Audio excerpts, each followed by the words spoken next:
Hello दोस्तों, कैसे हैं आप लोग। मेरा नाम है सुमित, आप देख रहे हैं कॉमर्स एक्स्ट्रा क्लासेस। सबसे पहले अपन मैं अगर मैं इस क्लास में कुछ चर्चा करना चाहूँगा तो अपने एमपी में होने वाले सरकार के रवैये के प्रति।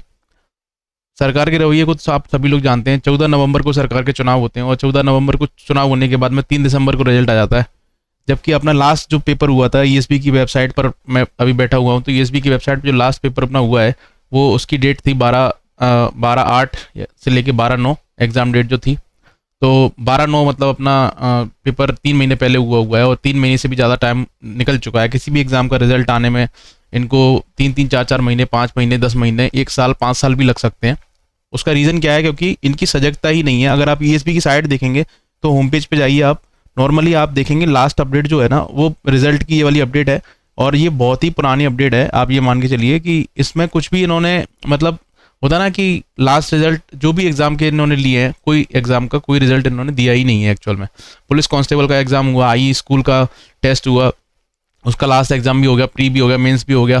तो जितने भी एंट्रेंस एग्जाम होते हैं जो वैसे वाले होते हैं कि जिसमें कॉलेज में एडमिशन मिलती है, उस एग्जाम का रिजल्ट तो भी दिया हुआ है, लेकिन जो नौकरी देने वाले एग्जाम होते हैं उसमें किसी का भी रिजल्ट अभी तक नहीं आया है। तो अब आप यहीं से देख सकते हैं कि इनका जब काम होता है, नेताओं का जितना भी उनका रवैया रहता है अपने प्रति, तो एक होता ना कि एक अपन बोलते हैं कि अपन लोकतांत्रिक जगह पे रह रहे हैं और सब कुछ अपना अपने हाथ में है और हम हमारा पूरा अधिकार है कि हम रोजगार के लिए बात कर सकते हैं, सब चीज़ों के लिए बात कर सकते हैं। 5 साल बाद आपने अपना ये ईएसपी का पोर्टल आपने अपडेट किया था और उसके बाद में थोड़ी बहुत नौकरियों का आपने बोला कि इतनी नौकरियां दूंगा मैं, ऐसा करूंगा मैं, लेकिन उस पर कोई भी नौकरी आपकी पूर्ण नहीं हो पाई। आपने पटवारी का एग्जाम लिया और भी कई सारी चीज़ें करी, लेकिन उसमें कुछ भी आपका पूर्ण नहीं हो पाया। अब जो भी जितनी भी चीज़ें अपनी हो रही हैं उसके रिकॉर्डिंग अगर मैं अब चर्चा करूं तो नॉर्मली अगर आप देखोगे ना तो हर राज्य में, अगर आप बिहार का ही उदाहरण ले लो ना, तो अभी उनका एक एग्ज़ाम हुआ है, उसके जो काउंसलिंग है वो 8 तारीख को 28 तारीख को स्टार्ट हो जाएगी, 26 तारीख से स्टार्ट हो जाएगी, 28 को ख़त्म भी हो जाएगी।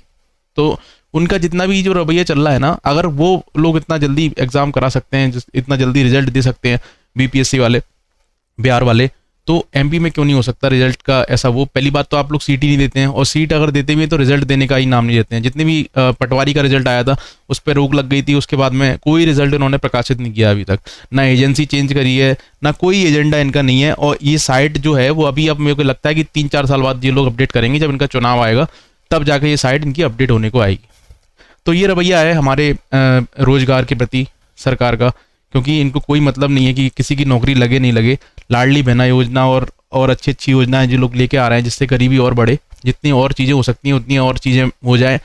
एक परिवार में अगर एक व्यक्ति की नौकरी लगती है तो उससे 4-5 लोगों का भला होता है। और ऐसा ही हर जगह देखा गया है कि अगर सरकारें नौकरी नहीं देती हैं तो आदमी की जो खर्च करने की क्षमता है वो धीरे धीरे धीरे धीरे कम होती चली जाती है और इकोनॉमी का गिरना शुरू हो जाता है। सीधी सी बात है। क्योंकि आप अगर उन्हीं के टैक्सों का पैसा उनको दे रहे हो, उनके जीवन के बसर के लिए 80 करोड़ लोगों को आप राशन दे रहे हो, ये कर रहे हो, वो कर रहे हो, तो उससे आप ऊपर नहीं ला सकते हो किसी को, ये पक्की बात है। जब तक आप किसी को नौकरी नहीं दोगे, किसी को रोजगार नहीं दोगे, यहाँ पे जो लोग नॉर्मली काम करते हैं 7-7 हज़ार रुपये में, 8-8 हज़ार रुपये में, टीचरों को काम करने के लिए मजबूर होना पड़ रहा है। अब कई सारे ऐसे जो क्षेत्र हैं जहाँ पे बहुत ही होशियार होशियार लड़कों को, बच्चों को 12 से 15 हज़ार रुपये में काम करने के लिए वो करना पड़ रहा है। आपने आर्मी का कोटा खत्म कर दिया, आर्मी में भी आपने अग्नि वीर वाला कॉन्सेप्ट लेके आए हैं, उसमें भी कुछ नहीं है।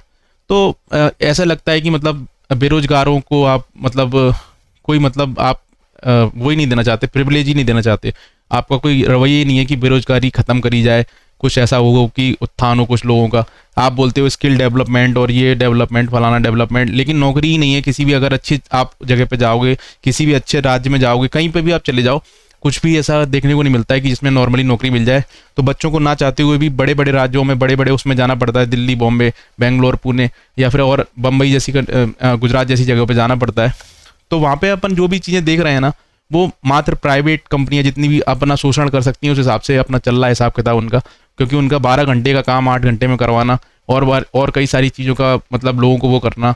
तो इसको देखते हुए तो ऐसा लगता है कि अपन लोग जो नॉर्मल जितने भी अभी तैयारी कर रहे हैं या फिर जितनी भी चीज़ें हो रही हैं, तो एमपी में तो ऐसा कुछ मुझे लगता नहीं कि अब बहुत ज़्यादा एकदम से वैकेंसी देने वाले हैं ये लोग। और इनको ये लगता है कि अब जो हमने अपनी सरकार बना ली है बिना उसके रोजगार के दिए हुए, बिना कुछ करे हुए, अपने दोबारा से सरकार बन गई, इतनी बहुमत में सरकार बन गई, 163 सीटें आ गई हमारी।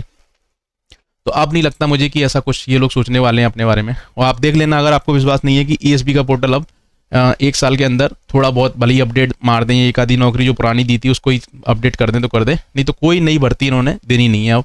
जैसा इन्होंने बोला था कि हर साल एग्ज़ाम हुआ करेंगे, हर साल चीज़ें हुआ करेंगी, कोई इनका अब मान लो 3-4 अभी दिसंबर में चुनाव जीता है इन्होंने, जो भी इनका हुआ है, लेकिन इनका कोई एक रवैया मालूम नहीं पड़ रहा है। अभी इनका 11 तारीख को मुख्यमंत्री बना दिए गए, उसके बाद में कोई एक वक्तव्य तक नहीं आया कि अभी नौकरियों के प्रति ये ऐसा होगा, वैसा होगा, ये होगा। तो मुझे नहीं लगता, जब आप अपने लोगों की बात आती है, आप अपना चुनाव करवाने की बात आती है, तो आप 14 नवंबर को अपना एग्ज़ाम देते हो, आपका 3 तारीख को रिजल्ट आ जाता है। और एक व्यक्ति जो 5-5 साल में भर्ती ले रहा है, 10-10 साल में भर्ती ले रहा है, कोई भर्तियाँ ऐसी हैं जो 2013 से अभी तक अटकी हुई हैं, उनका केस चल रहे हैं, कोर्ट केस चल रहे हैं, उनको अभी तक भर्ती नहीं दी गई है। तो आप समझ लो 5-5 साल में जब भर्ती दी जाएंगी, जब आदमी ओवर एज हो जाएगा, जैसे यूपी में अभी वैकेंसी आई है, तो कई सारे लोग तो ओवर एज हो चुके हैं। 7-7 साल बाद, 5-5 साल बाद आप जब भर्ती दोगे तो कोई फ़ायदा नहीं है इसका। आप ऐसा कर सकते हो कि हर साल कुछ ना कुछ भर्ती देते रहे, जिससे बच्चे एंगेज रहें और अपने उसमें जुड़े रहें। होगा क्या, ये यूथ जो है, जो तैयारी करने में जुटा हुआ है, जब वो हटेगा तो वो चोरी चकारी करेगा, कुछ भी चीज़ें करेगा जो नहीं करनी चाहिए, जो गैर कानूनी है।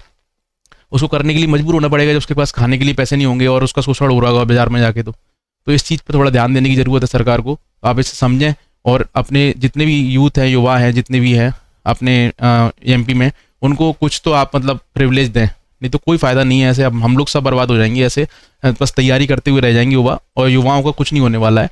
आप देख लीजिए, आपकी वेबसाइट पे ही आपकी सारी जानकारी है, मैंने तो कुछ अलग से बताया भी नहीं है। और पता नहीं अब सरकार कब संज्ञान लेगी, कब भर्ती आएंगी, कब उसकी सीटों की वृद्धि होगी, लोगों को पढ़ाया जाएगा, लोगों की इतनी स्कूलों में ज़रूरत है, सब कुछ है, लेकिन किसी को कुछ वही नहीं है। जितने भी क्षेत्रों में ज़रूरत है लोगों की, मेरी सरकार से हाथ जोड़ के विनती है, आप उनको भर्ती दीजिए। आपके पास कर्ज है, मैं मानता हूँ बहुत सारा कर्ज है, लेकिन अगर 1000 रुपये महीने देने के लिए आपको, इतनी महिलाओं को आप 1000 रुपये महीना दे सकते हो, तो नौकरी भी दे सकते हो आप। कुछ लोगों को नौकरी दे दोगे और उसको उनके घर पे पैसे नहीं दोगे ना, तो काम चल जाएगा उनका। समझो मेरी बात को। तो हाथ जोड़ के विनती है सरकार से कि इस तरफ ध्यान दें, रिजल्ट प्रकाशित करें और निरंतर एग्ज़ामों का जो प्रवाह है वो चलता रहे तो ज़्यादा अच्छा रहेगा। बच्चे जुड़े रहेंगे आपसे, आपको वोट मिलेंगे, आपको सारी चीज़ें होंगी। वैसे ही लोकतंत्र तो खत्म हो चुका है, राजतंत्र बचा हुआ है। वहाँ पे हाथ जोड़ जोड़ के जाना पड़ता है सभी के पास में कि हमको भर्ती दे दो, हमारा रिजल्ट दे दो, हमारी सब चीज़ें कर दो, बस और कुछ नहीं है। ठीक है ना? तो बस आपसे हाथ जोड़ के विनती है, निवेदन कर सकते हैं और कुछ कर नहीं सकते, क्योंकि जब कुछ करने ना करने पर भी आपकी सरकार बन रही है, आपकी सब चीज़ें हो रही हैं, तो आपको एक इंसानियत के नाते ये सोचना चाहिए कि जितने भी युवा हैं उनको हम अगर समर्थन करेंगे, उनका सब कुछ करेंगे, तो शायद आपको भी कुछ अच्छा ही लगेगा उसमें, आपको अच्छा मिलेगा उसमें। नहीं तो मुझे समझ में नहीं आता कि युवा कहाँ जाएगा। युवा बहुत गर्त में जा रहा है, और जितने मुख्यमंत्री साहब, आपसे हाथ जोड़ के निवेदन है हमारा कि इस पर गौर करें, नहीं तो बहुत प्रॉब्लम होने वाली युवाओं को। ठीक है, इसी के संवाद के साथ मैं आपको धन्यवाद देना चाहता हूँ, आपकी सरकार को बधाई देना चाहता हूँ, लेकिन इस तरफ ध्यान देने की ज़रूरत है। नहीं तो हर साल अगर भर्ती नहीं आएंगी, हर साल कुछ नहीं होगा, तो कोई फ़ायदा नहीं है ऐसी सरकार का। क्योंकि जब आपके पास खर्च करने की क्षमता ही नहीं होगी, तो गरीब, जितने भी गरीब होंगे वो क्या ही खर्च करेंगे अपना। आप अगर बिजनेस को प्रोत्साहन देना चाहते हैं, बहुत सारी चीज़ें बिजनेस में होती है, नॉर्मल व्यक्ति बिजनेस नहीं कर सकता है। जो छोटे तबके से आता है, वो 1 आध लाख रुपए में केवल ठेला लगा सकता है। ठेला लगाने की अनुमति घर वाले देते नहीं है। तो आप खुद सोचिए कि हम लोग क्या करें, कहाँ जाएं हम लोग। ठीक है ना? तो इस चीज़ को ध्यान में रखते हुए थोड़ा सा इसको वो करिए, इस तरफ ध्यान दीजिए, और धन्यवाद।